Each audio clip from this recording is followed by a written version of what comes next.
귀한 믿음의 동역자들을 만난 것이 너무 개인적으로 감격스럽기도 합니다. 제가 간사 10년 차 되었을 때에 영국을 방문할 일이 기회가 있었습니다. 그런데 주일을 보내면서 그때 주일에 예배를 참석했던 교회가 이승장 목사님께서 런던에서 개척한 한인 교회였습니다. 저는 SFC 간사였고 아내와 함께 갔는데 그분은 ESF 선배님이셨죠. 제가 왔다고 이승장 목사님과 사모님이 저희 부부를 집으로 초대해서 오후 4시부터 밤 10시까지 저녁과 이런저런 수많은 캠퍼스 사역 이야기들을 함께 나누었습니다. 아내는 그때 저보고 간사 그만하고 교회 목회하라고 그렇게 말할 때였습니다.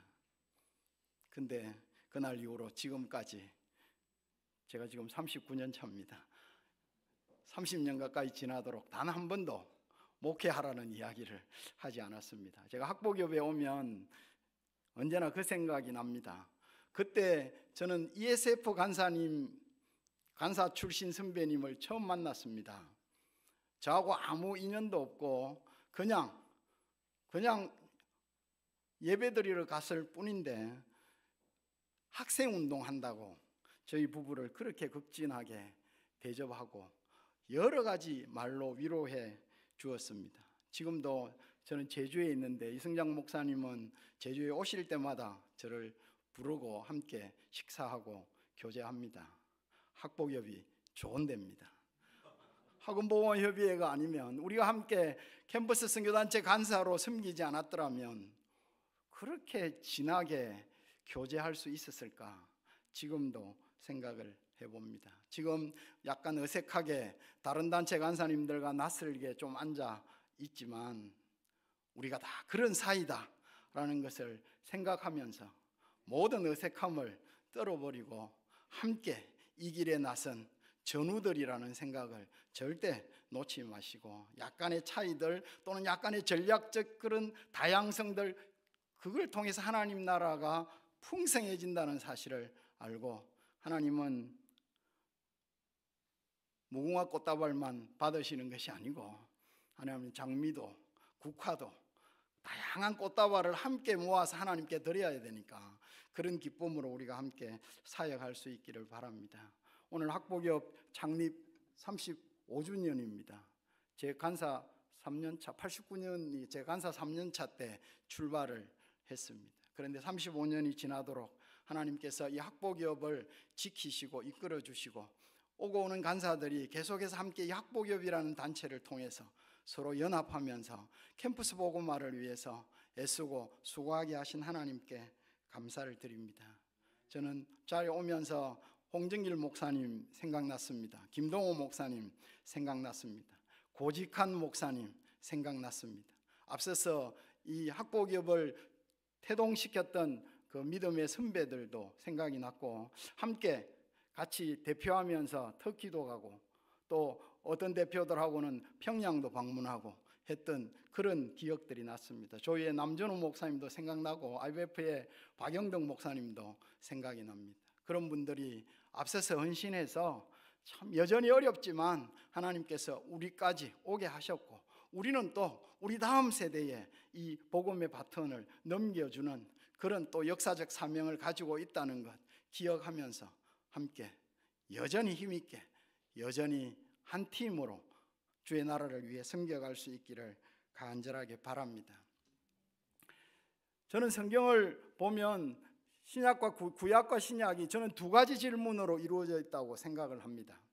첫 번째 질문이 창세기 3장 9절에 나오는 하나님이 아담을 찾으시면서 부르시는 질문입니다. 아담아, 내가 어디 있느냐? 즉 너의 위치가 어디냐라는 말씀이죠. 하나님의 형상으로 지음받아서 에덴 동산을 책임지고 관리하며 하나님의 뜻을 잘 이루어내는 보시기에 좋은 그 상태를 유지해 갈 수 있는 그런 일을 해야 되는 아담이 범죄하고 타락한 이후에 지금 어디 있느냐라는 질문입니다. 그 질문이 신약으로 오면 어떻게 바뀝니까? 마태복음 16장에서 예수님은 제자들을 향하여 그렇게 묻습니다. 너희는 나를 누구라 하느냐? 저는 이 두 질문이 구약과 신약을 압축하는 내용이라고 생각합니다. 그런데 이 질문을 잘 보면 우리가 누군가를 아는 것이 예수 그리스도의 십자가와 부활로 이루어진 구원을 이해하는 출발이 된다라는 것으로 저는 그렇게 이해를 합니다. 참된 믿음과 주 예수 그리스도를 따르는 그런 제자의 삶은 결국 우리가 누구인지를 아는 것으로부터 시작한다라는 것입니다. 오늘 이 포럼 주제도 처음 사랑, 이 처음이라는 단어가 들어갑니다. 우리가 처음에 간사로 헌신했을 때에 어떤 마음이었던가 그것을 끊임없이 되새겨야 하는 것입니다. 아담아, 내가 어디 있느냐? 하나님이 우리를 향하여 캠퍼스 간사로 부르셨을 때에 그 부르심에 응답했던 그 상태가 어떤 상태였는가? 나는 지금 그때 그 상태와 지금의 상태가 어떻게 차이 나는가? 그때의 그 열정을 나는 지금도 간직하고 있는가를 물어야 하는 것입니다. 우리가 왜 간사로 나셨습니까? 아이를 자라게 하는 것이 하나님의 구원 역사의 방법이라는 것을 확신했기 때문 아닙니까? 우리가 잘 아시는 대로 사사기에 보면 여호수아가 죽고 난 뒤에 그 다음에 백성들은 여호수아와 그 장로들에게 하나님이 하셨던 일들을 알지를 못했습니다. 그들이 죽자 그들은 다 여호와를 버렸습니다. 즉, 이 믿음이 제대로 계승되지 못했기 때문에 다음 세대가 아니라 다른 세대가 일어나게 되었다라고 사사기는 말씀합니다. 그런데 사사시대의 그 실패의 역사를 바꾸는 일은 어떤 일로 일어납니까? 사무엘이 태어나는 것을 통해서 사사시대의 실패의 역사가 마감되고 다윗 왕국의 역사가 예비되고 있었다라는 것입니다. 그런데 성경은 그 사실을 어떻게 기록합니까? 사무엘상 2장 26절은 굉장히 중요한 구절입니다. 아이 사무엘이 점점 자라매 여호와와 사람들에게 은총을 더욱 받더라라고 말씀하고 있습니다. 아이 사무엘이 자라는 것, 그것이 당연한 것 아닙니까? 아이가 자란다는 것은 당연한 일입니다. 그런데 성경은 아이 사무엘이 점점 자라매 여호와 사람들에게 은총을 더욱 받더라. 아이 사무엘이 자란다는 것은 이제 사사시대의 실패의 역사를 마감하고 다윗 왕국의 역사를 예비하고 있는 그 역사가 현실로 점점 다가오고 있다는 뜻 아니겠습니까? 이 사실을 통찰한 누가는 누가복음에서 똑같은 구절을 옮겨 적고 있습니다. 저는 누가가 구약 성경을 잘 알았다고 생각이 듭니다. 누가복음 1장 80절에 보면 세례 요한에 관해서 이렇게 기록합니다. 아이가 자라며 심령이 강하여지며 이스라엘에 나타나는 날까지 빈들에 있으니라. 누가는 어떻게 보면 사사시대를 청산하고 다윗 왕국의 역사를 연 사무엘이 자랐다라는 그 말씀을 그대로 패러디해서 세례 요한이 자랐다라고 기록하고 있습니다. 예수님에 대해서도 마찬가지입니다. 누가복음 20장 40절, 2장 40절에 보면 아기가 자라며 강하여지고 지혜가 충만하며 하나님의 은혜가 그 위에 있더라. 누가복음 2장 52절은 예수는 그 지혜와 키가 자라가며 하나님과 사람에게 더 사랑스러워 가시더라라고 말씀합니다. 아이가 자라는 것, 이것이 하나님의 구원 역사가 이루어져가는 방법이다라는 것입니다. 여기에 계신 믿음의 동력자들이 그 사실을 알기 때문에 헌신을 했다고 믿습니다. 아담아, 내가 어디 있느냐라고 물으시는 이 하나님의 이 물으심이 우리가 반응할 때에 우리는 캠퍼스에 있습니다, 이렇게 담대하게 말할 수 있기를 바랍니다. 나로 인해서 하나님의 역사를 이룰 사람들이 자라고 있다는 사실, 몇 명이 중요하지 않습니다. 성경은 때를 이야기하지 않습니다. 사무엘 한 명을 이야기하고 있고 세례 요한 한 명을 이야기하고 있습니다. 우리를 통해서 자라나고 있는 아이들 죄송합니다. 우리를 통해서 자라나고 있는 학생들, 청년들, 성경이 아이가 자랐다는 말씀, 이것이 하나님의 역사를 이루어 갔다는 것을 마음에 다시 한번 새기면서 우리가 캠퍼스를 지속적으로 섬겨가야 할 것입니다. 간사가 누구이겠습니까? 간사는 이런 사람들을 키우는 사람들입니다. 이렇게 말하니까 참 있어 보입니다. 그런데 아시죠? 해본 사람 알지 않습니까? 간사가 얼마나 어중간한 자리인지. 교회 가면 참 애매합니다. 선교사는 얼마나 명예롭습니까? 선교사가 왔다 이러면 혹시 선교사님 계십니까? 비교하는 건 아닙니다. 선교사가 왔다 하면 그런데 부럽습니다. 온 교회가 지원하고 기도하고 난리 납니다. 그런데 간사는 어떻게 대합니까? 별로 할 일이 없어서 캠퍼스 사역하는 거 아니냐 의심하기도 합니다. 신학을 마친 목사들은 그나마 괜찮습니다. 목사님이라는 호칭이 있으니까. 여러분 간사들은 어떻게 호칭 받습니까? 집사님 이렇게 받습니까? 캠퍼스 사역을 아무리 해도 사역자로 별로 대우를 안 하는 것 같습니다. 어떻게 보면 목회자가, 제가 생각을 해보니까 목회자는 마치 정규군 같아요. 거기는 막 쫙 정리돼 가지고 뭔가 안정된 보급품을 받으면서 제대로 싸울 수 있습니다. 선교사는 어떤 사람 같겠습니까? 저는 특수부대 같아요. 거기 특수부대니까 막 특별한 장비들이 지원이 됩니다. 그리고 뭔가 한 사람 한 사람의 역량이 굉장히 평가되면서 인정을 받습니다. 간사는 누구일까요? 간사는 학도병입니다. 어느 현충일 날 제 아들도 간사거든요. 어느 현충일 날 제 아들이 초등학교 시절에 현충일 날 현충원에 방문하려고 갔습니다. 근데 사실은 평소에 안 가다가 현충일 날 현충원에 가는 바보가 어디 있겠습니까? 주차할 자리도 없고 들어갈 그것도 안 되고 해서 그 63빌딩에 아이맥스 영화나 보러 가자. 간사인 아버지가. 그런데 너무 부끄러운 겁니다. 그래서 돌아와서 집 뒤에 있는 현충탑이 하나 있습니다. 무명용사 기념탑이 있습니다. 오늘 현충일이니까 아이들을 데리고 갔습니다. 여기가 무명용사 기념탑이란다. 6.25 때 한국전쟁 때 우리나라를 지키려고 학도병들이 이렇게 싸운 것들을 기념한 비란다. 열심히 설명을 했습니다. 그리고 제가 물었습니다. 야, 이 아빠가 6.25 때 살았으면 이 학도병으로 참전했겠냐 안 했겠냐? 여러분 어떤 답을 기대하십니까? 제 지금 간사하고 있는 아들이 아빠는 무조건 갔지! 이렇게 말하는 겁니다. 오, 이 친구가 아빠의 어떤 열정을 아는구나. 그 다음을 안 물었어야 되는데 불행하게도 물었습니다. 왜 갔다고 생각해? 제 아들이 아빠는 성질이 급해가지고 갔을 거예요. 제가 성질이 좀 급한 모양이에요. 그런데 간사는 웃자고 한 이야기입니다. 학도병입니다. 사실은 간사는 의병입니다. 의병. 제대로 된 보급품도 없이 진짜 몸으로 때워야 되는 의병입니다. 그런데 이 의병들이 왜 일어납니까? 누가 시켜서 합니까?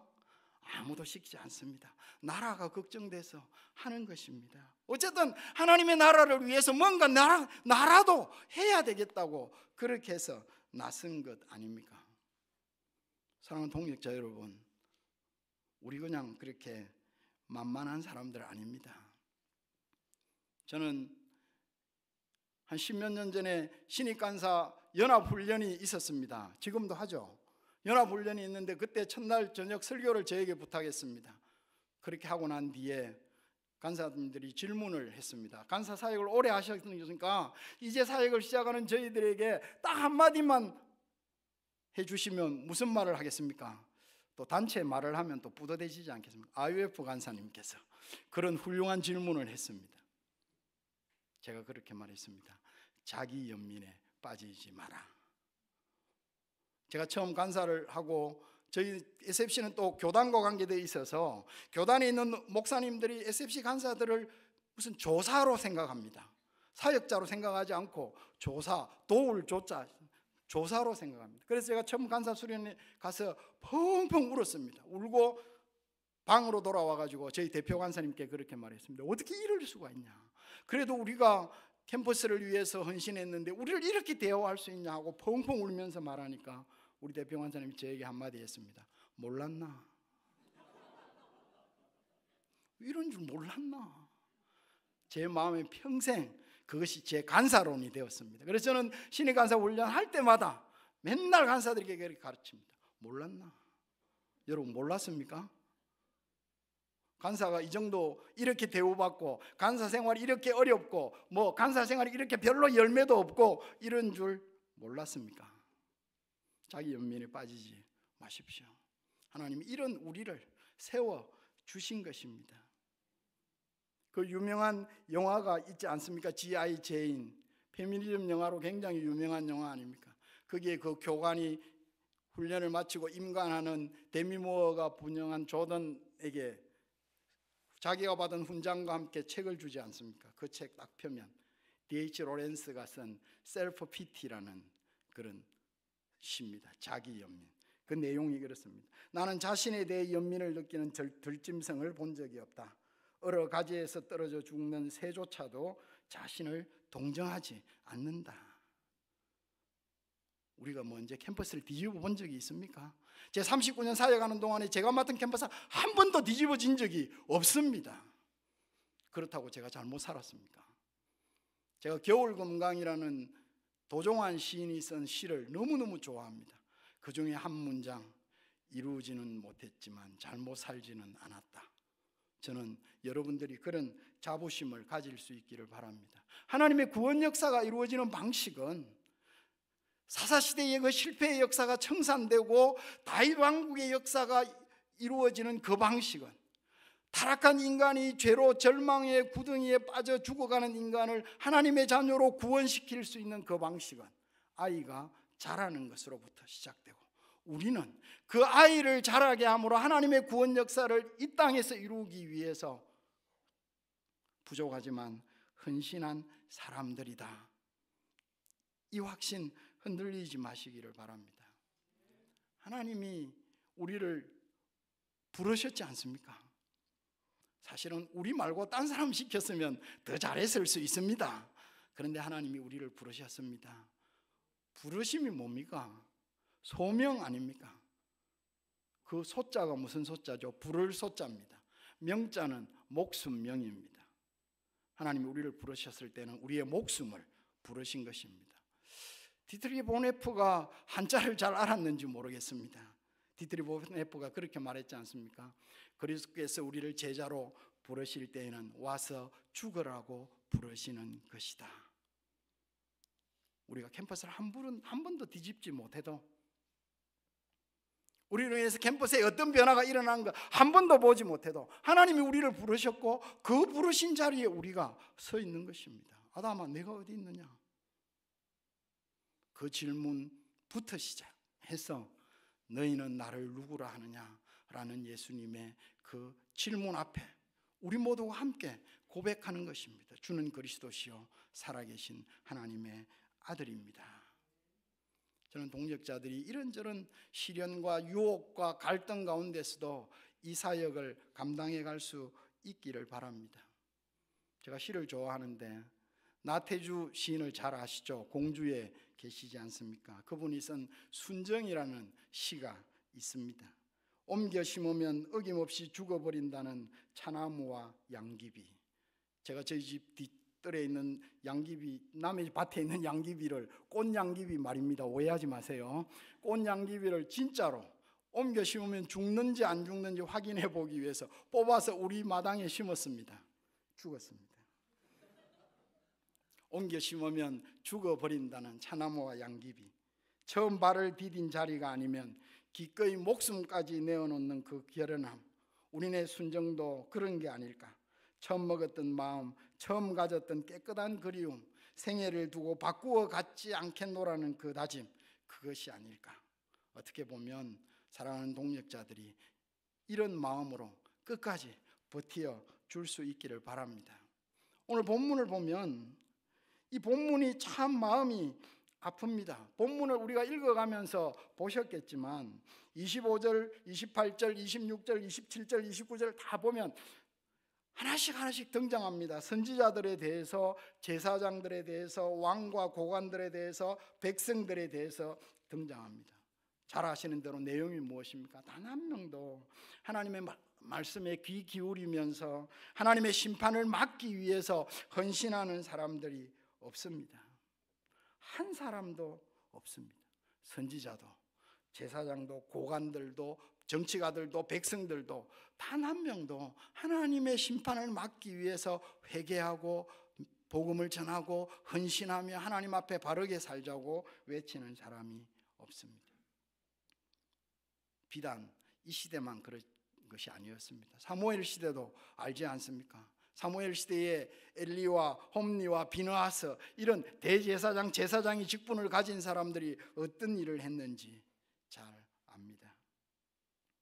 여러분, 성경을 읽어가면 숫자가 참 재미있습니다. 창세기 18장에서 하나님께서 아브라함을 만나시고 소돔과 고모라를 멸하시려 하셨을 때에 아브라함이 기도하면서 몇 명까지 줄었습니까?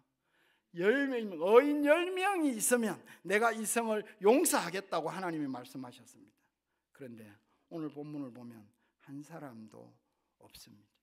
예레미야서에 보면 단 한 명이 있으면 내가 그 성읍을 용서하리라고 말씀합니다. 10명에서 한 명으로 줄었는데 그 한 명도 없습니다. 우리가 캠퍼스에서 뭐 해야 되겠습니까?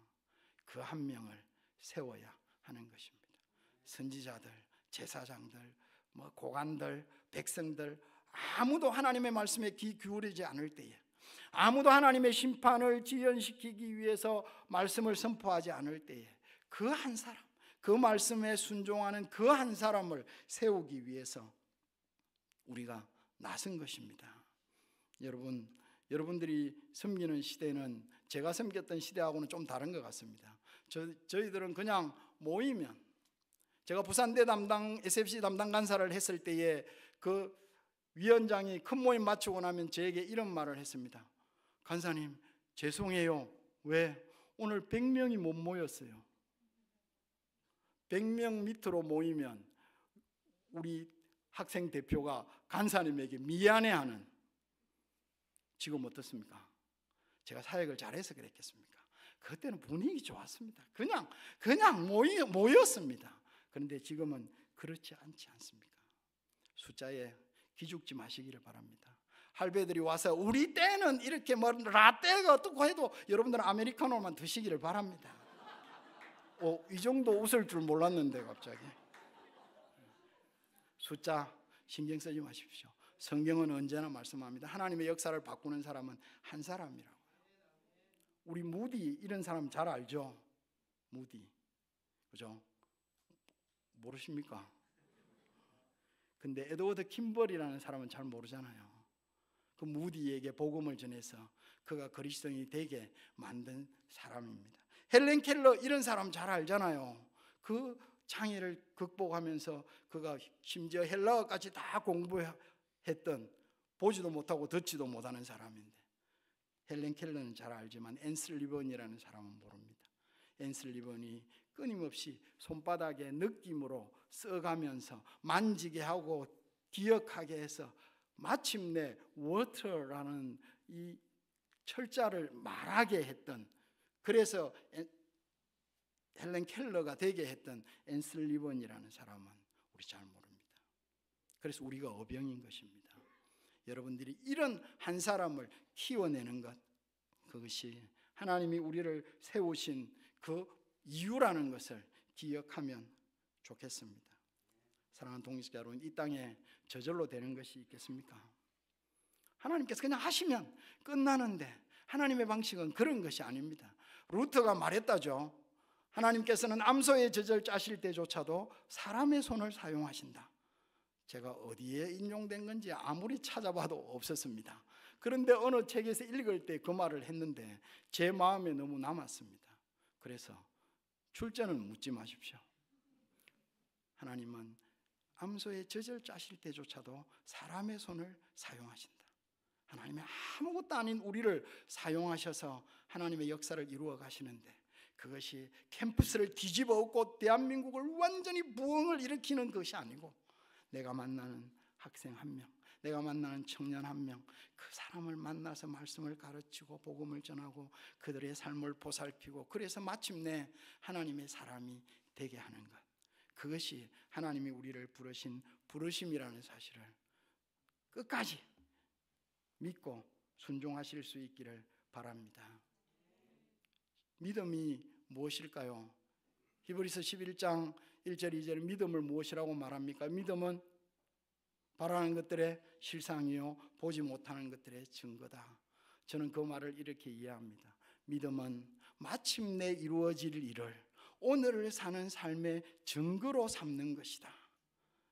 제때는 아무 일도 일어나지 않을 것이고 평생 간사해도 아무 일도 일어나지 않을 것이고 내가 캠퍼스에 새벽마다 가서 아침 기도회 간다고 가도 아무도 안 올 것이고 혼자 반쯤 울다가 기도하고 다시는 안 와야지 하고 다음날 또 가면 또 아무도 안 올 것이고 그런 일들을 계속 한다 할지라도 마침내 주님이 오시면 어떤 일이 일어날지 우리는 잘 알지 않습니까? 나라와 족속과 백성 방언 가운데서 능히 셀 수 없는 큰 무리가 흰 옷을 입고 손에 종려나무 가지를 들고 보좌 앞과 어린 양 앞에 서서 구원하심이 보좌에 앉으신 우리 하나님과 어린 양께 있도다 찬양할 그날을 우리가 알지 않습니까? 그것이 믿음 아닙니까? 하나님이 부르신 부르심을 기억하며 에스겔 선지자를 통해서 이 한 사람을 찾으시는 하나님의 마음을 마음에 새기면서 다시 힘을 낼 수 있기를 바랍니다. 우리가 못하면 누가 하겠습니까? 후배들이 할 것입니다. 후배들이 못하면 또 누가 할 것입니까? 그 후배들이 할 것입니다. 하다가 안 되면 누가 합니까? 주님이 하십니다. 믿습니까? 그 영광을 바라보면서 이 길을 계속해서 걸어갈 수 있으면 좋겠습니다. 바울은 이렇게 고백했습니다. 데살로니가전서 2장 19절 20절에서 우리의 소망이나 기쁨이나 자랑의 멸류관이 무엇이냐? 그가 강림하실 때에 우리 주 예수 앞에 너희가 아니냐? 너희는 우리의 영광이요 기쁨이니라. 저는 이런 꿈을 많이 꾸었습니다. 제가 천국에 들어가는데 뒤에서 어떤 사람이 들어오는 겁니다. 하나님이 그렇게 물으십니다. 야, 네 같은 놈이 어쩌다가 천국에 왔냐? 뒤에서 들립니다. 저는요 조종만 간사님을 만나가지고 예수님을 알게 되었습니다. 그 소리 듣는 게 소원입니다. 앤슬리번의 도움을 받아서 마침내 그를 알고 공부하고 학위까지 받은 그런 헬렌 켈러가 이렇게 말했다고 합니다. 내 인생의 빛은 앤슬리번 선생님이었다. 저는 간사님들의 사역을 통해서 내 인생의 빛인 그리스도를 만나게 한 사람이 바로 이 간사님이셨다. 이런 고백을 풍성하게 들을 수 있기를 바랍니다. 기도하겠습니다.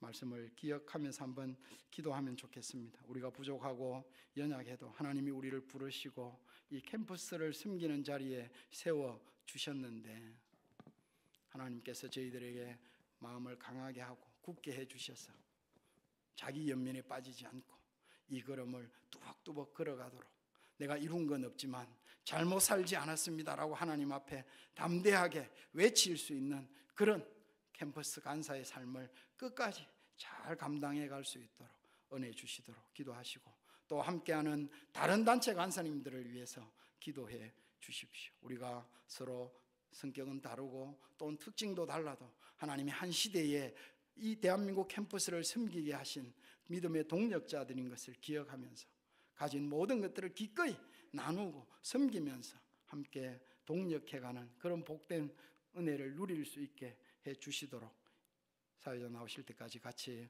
한 목소리로 기도하겠습니다.